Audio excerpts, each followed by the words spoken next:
Good morning दोस्तों, मैं महेंद्र प्रताप, आपका टीचर डिपार्टमेंट ऑफ इलेक्ट्रिकल। आज डेट है 1 फरवरी, दूसरा महीना 2022। ठीक है।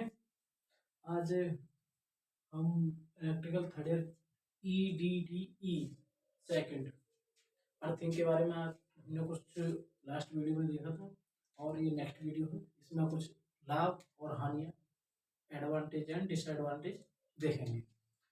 थोड़ा इनको केयरफुली सुनना, समझना और अपने दिमाग में थोड़ा गौर करना। ठीक है, तो हम आगे चलते हैं। भू संपर्कन के लाभ व हानियां, advantage and disadvantage of earthing. देखो, ये 1 से लेके 5 तक एडवांटेज लाभ, ये हानियां है 1 2 3 4, ये क्या है? लाभ, डिसएडवांटेज। देखो, सबसे पहला पॉइंट है प्रभावी ढंग से भू संपर्कन संस्थान या उपकरण पर यदि विद्युत क्षरण भी हो जाए तो उससे छूने पर विद्युत का झटका नहीं लगता है। देखो, अर्थिंग हम किस लिए करते हैं?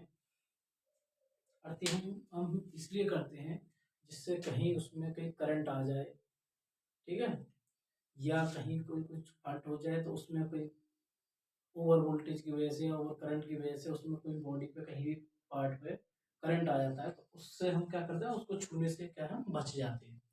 उस जो अर्थिंग जो करते हैं, उस मेटल का जो रेजिस्टेंस होता है बिल्कुल ही बहुत ही लो होता है, जीरो मानते हैं, नगण्य बोल देते हैं उसे हम। नगण्य रेजिस्टेंस होता है, लो रेजिस्टेंस, बहुत ही लो रेजिस्टेंस। ठीक है, तो उसको क्या है, छूने से हमें झटका नहीं महसूस होता है, हमें कुछ पता ही नहीं चलता कि कब करंट हमारे ग्राउंड में चला गया। तो इसका सबसे एडवांटेज ये होता है। दूसरा एडवांटेज, विद्युत क्षरण की स्थिति में लो रेजिस्टेंस का, देखो जो अभी मैंने बोला था, लो रेजिस्टेंस, न्यून प्रतिरोध, भू संपर्क अर्थिंग पथ प्राप्त हो जाता है। क्षरण वोल्टेज लीकेज करंट का मान इतना बढ़ जाता है कि फ्यूज तार गलकर सर्किट को भंग कर देता है। देखो, ये जो करंट होती है हमारी, ये क्या करती है, लीकेज इलेक्ट्रिक करंट का मान इतना अधिक बढ़ जाता है कि फ्यूज वायर होता है वो उसको भी गलाकर, सॉरी, गलाकर, इधर इधर है, गलाकर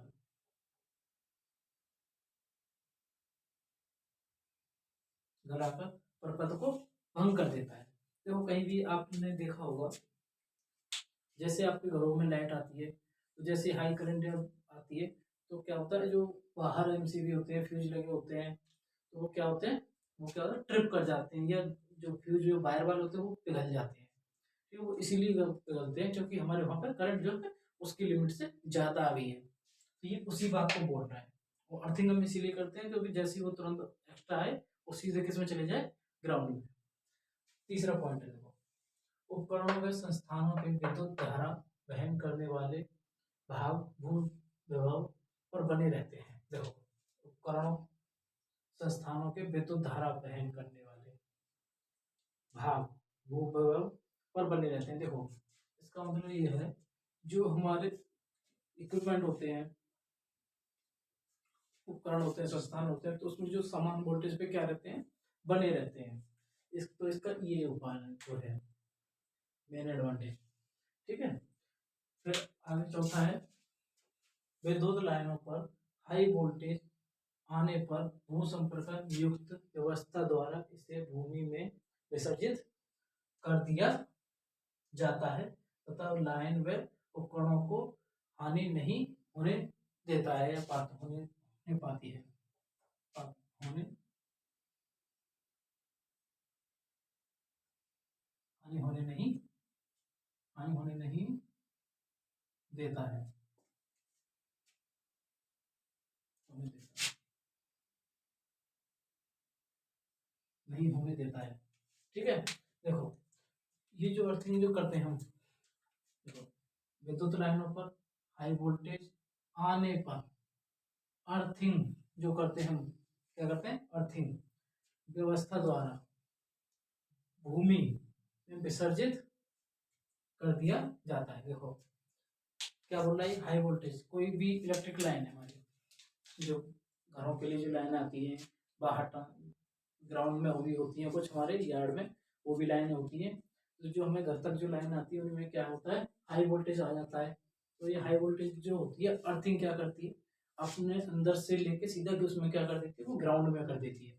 तो उससे क्या है, हमारे जो इक्विपमेंट होते हैं, इमारत होती हैं, जो भी कुछ भवन होते हैं, संस्थान होते हैं, उपकरण होते हैं, वो सब क्या होता है, हमारे सेफ बचे रहते हैं। ये इस पॉइंट में बोल रहा है, वो सीधा विसर्जित कर देता है इसमें ग्राउंड में। अर्थिंग जो प्लेटें लगी रहती हैं, जो हमने पाइप, अर्थिंग दो तीन तरह की होती है, पाइप वाली भी अर्थिंग होती है, प्लेट वाली भी अर्थिंग होती है। एक पूरे यार्ड में प्लेट बाहर बिछाया जाता है, उसकी भी अर्थिंग करते हैं, ठीक है।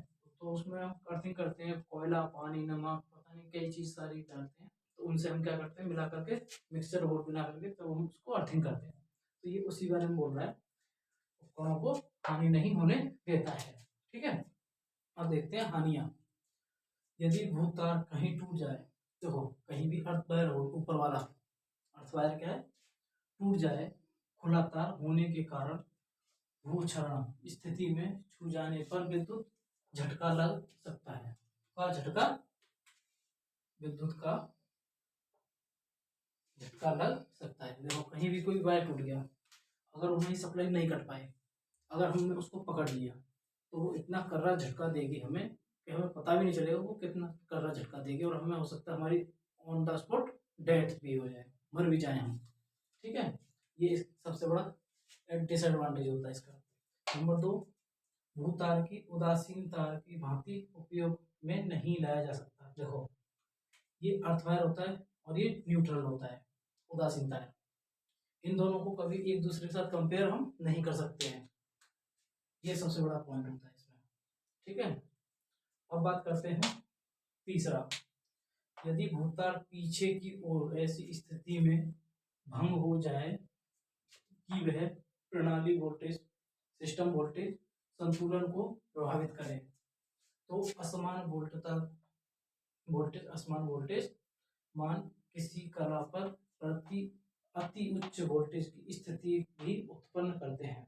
देखो ये क्या कह रहा है, जो हमारा अर्थ वायर है, कहीं पीछे लाइन में हमारा क्या हो गया, फॉल्ट हो गया, ठीक है, फॉल्ट हो गया, तो प्रणाली वोल्टेज संतुलन को प्रभावित करता है, सबसे बड़ी बात, ठीक है। तो अगर ये नहीं टूटा होगा तो प्रभावित करेगा, बिल्कुल सही चलता रहेगा वहाँ पर। जैसे टूट जाएगा तो क्या हो जाएगी, असमान वोल्टेज हो जाएगी, क्या हो जाएगी, असमान, या तो कम हो जाएगी या ज्यादा होगी, दो एक पॉइंट होते हैं, या तो कम होना है, ज्यादा होना, समान होना है, तो चल नहीं रहा है, सब कुछ नॉर्मल, ठीक है।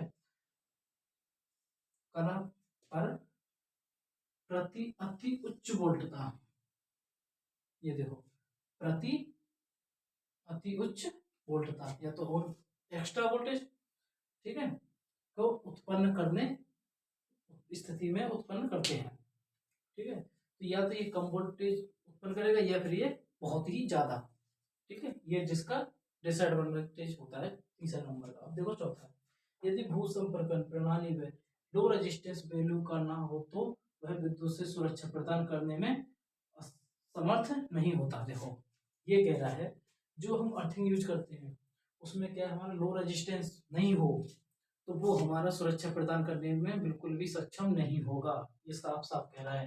लो रेजिस्टेंस वैल्यू का ना हो तो वह विद्युत से सुरक्षा प्रदान करने में समर्थ नहीं होता है, ठीक है। ये सभी को समझ में आ गया, क्योंकि लो जब हम अर्थिंग करते हैं तो उसका हमारा लो रेजिस्टेंस ही होना बहुत ही आवश्यक है। अगर थोड़ा सा भी ज्यादा हुआ तो वो हमारा कोई भी काम का नहीं रहेगा, ठीक है। और स्पेशली अदर मटेरियल जैसे हार्ड मटेरियल होते हैं उनसे बनाया जाता है, स्पेशली करके इसका लो से लो रेजिस्टेंस ही रखा जाए, क्योंकि अर्थिंग हम तभी करते हैं लो रेजिस्टेंस का मटेरियल हो, या कॉपर हो, एल्यूमिनियम हो, ठीक है, सही है। तो ये हमारे कुछ एडवांटेज और डिसएडवांटेज थे आज की अर्थिंग के। तो इसी के लिए मैं आपकी भाषा को विराम देते हुए आप सभी का थैंक यू वेरी मच। अगर आपको मेरा पढ़ाया हुआ अच्छा लग रहा है, लाइक करें, शेयर करें, सब्सक्राइब करें और कमेंट भी करें, जैसी अपनी इच्छा हो वैसी कमेंट करें, ओके। और किसी को कोई भी अपनी लाइफ से रिलेटेड या किसी को किसी सब्जेक्ट से रिलेटेड कोई प्रॉब्लम हो तो ये मेरा नंबर है 8439659107। महेंद्र प्रताप, ये मेरा नंबर है। ठीक है, थैंक यू आप सभी का, थैंक यू वेरी मच।